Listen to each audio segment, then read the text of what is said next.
I have a confession. Despite living a slow lifestyle and practicing and sharing about mindfulness and motherhood and life, this week was one of the hardest weeks I have had. It was like all the tools I know to use to manage how I was feeling didn't matter, and I just lost it.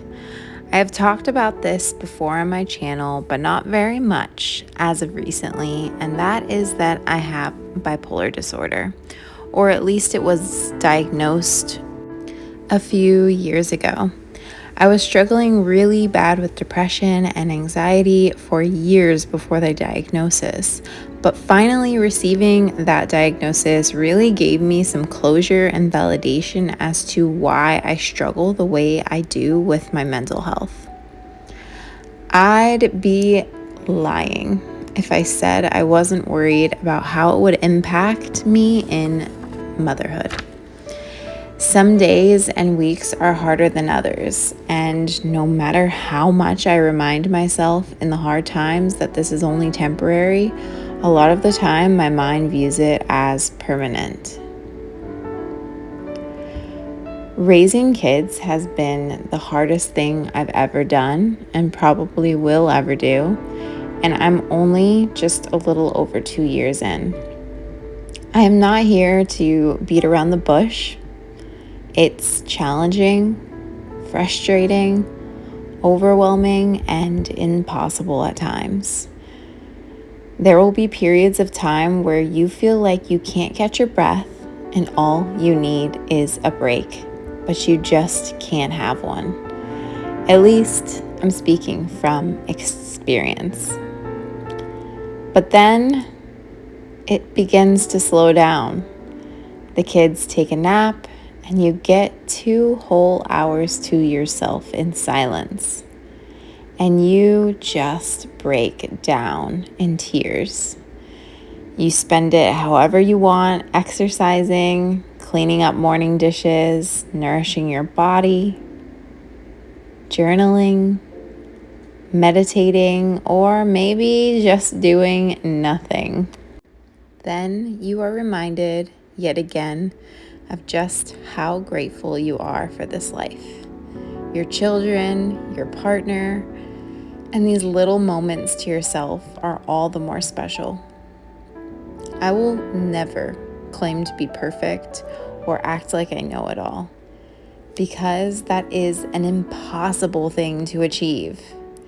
Instead, I'd rather be in a constant state of openness and willingness to learn, improve, and raise my children to the best of my ability on each given day, as it will change every single day. Because sometimes all we have is 70% or less to give. But if that's all we have, wouldn't that mean we are giving 100%? I am always so hard on myself for not living up to certain standards I have set for myself. But isn't a big part of slow living surrendering and accepting? I really think that is why I have been so drawn to this slow lifestyle, this minimalist lifestyle the last 5 years, because it has always been something I've struggled with. Slowing down and just being. Accepting things as they are, letting go and releasing the made-up pressure that we make for ourselves in our head. I broke down this week, and from past experience, I know that means I am on the brink of a breakthrough. Because yes, they normally happen very soon after. It's as if it takes a huge release of emotion to arrive on the other side. We cannot have massive growth without conflict. I don't believe it is possible. That was just a journal entry that I did just a couple days ago that I felt really called to share with you guys here on my channel.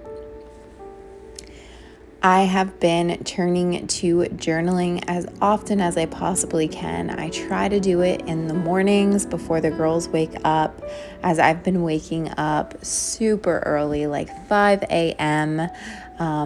Every morning pretty much, because my toddler has been waking up super early, and my baby, my 5-month-old, she also typically wakes up really early as well.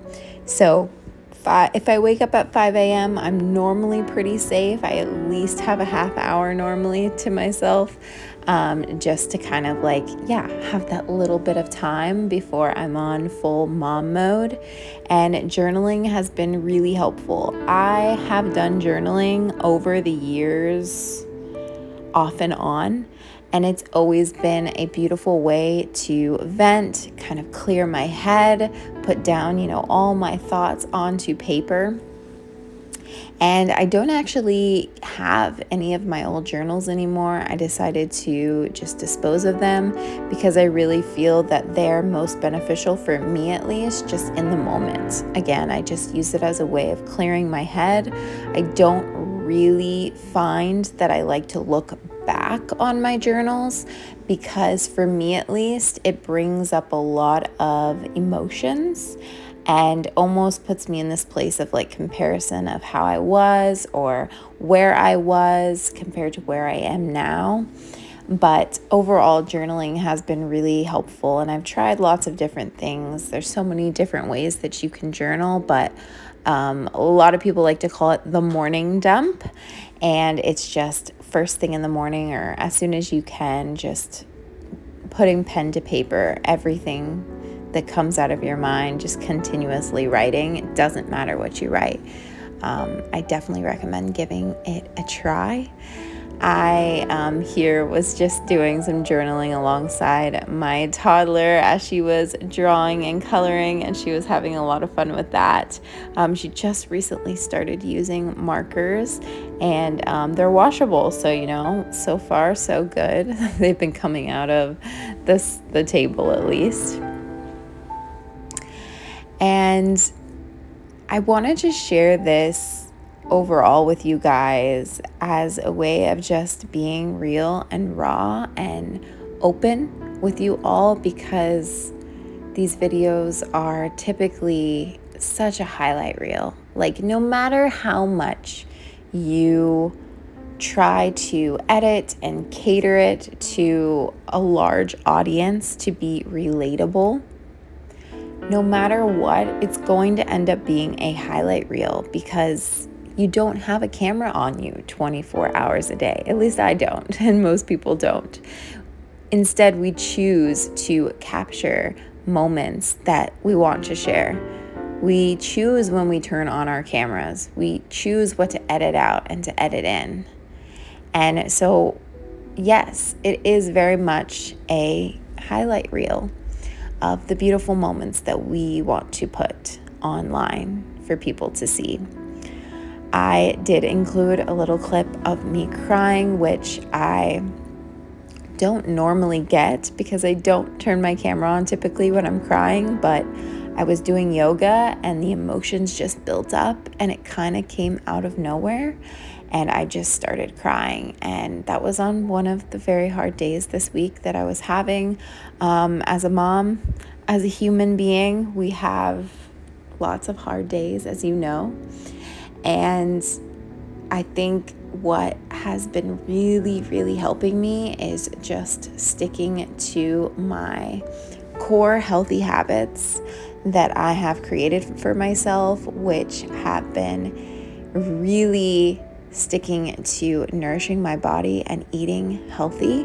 I'm so proud of myself for keeping up with that even on the hard days. And I think the reason I've been able to do that is because I've been able to find a really easy, simple, streamlined way of just prepping food for the week, and I just don't even have to think about it. I chop everything, I throw it in the oven or I throw it in the steamer, and it is good to go. And I switch up the sauce or I switch up the veggie that I make for the week. But that has been so helpful for me and my husband, because we just, no matter what, we always have something to eat. And if we want to, switch things up and make a recipe, we can, but we always have our like base food that we can make, which is a Buddha bowl. And the other healthy habit I've been keeping up with is exercising. I have been doing really well at getting in 5 to 6 days out of the week working out. And this is a workout on top of typically a walk. And I've been going on very long walks with my girls. Although I will say this past week in Florida, the heat has increased immensely.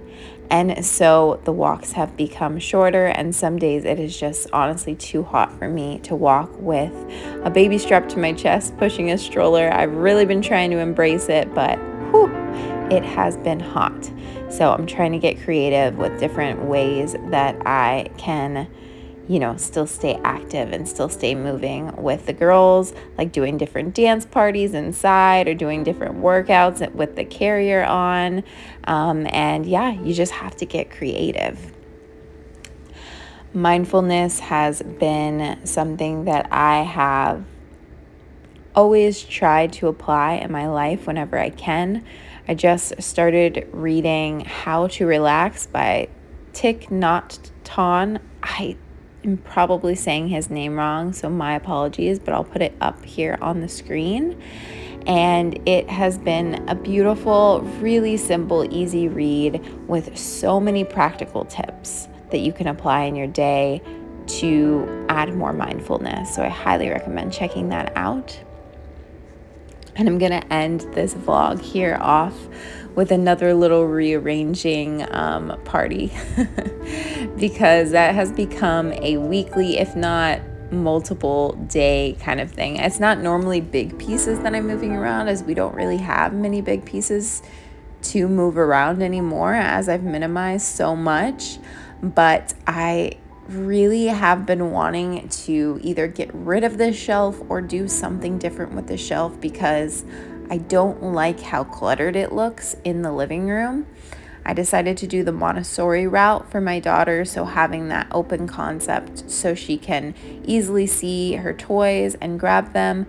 But I decided to move this into her room. We'll see if we keep it here.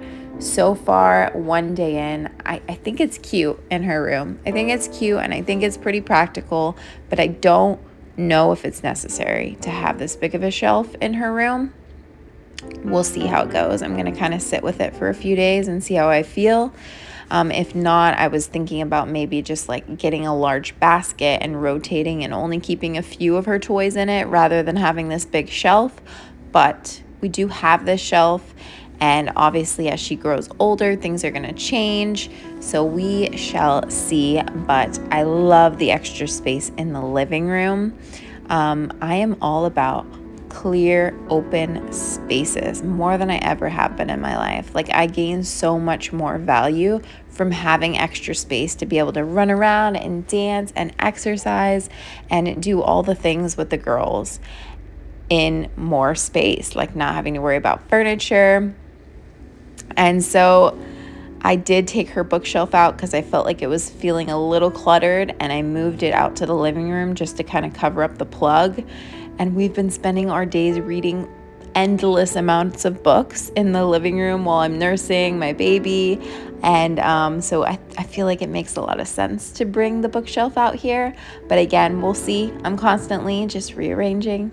And thank you for watching.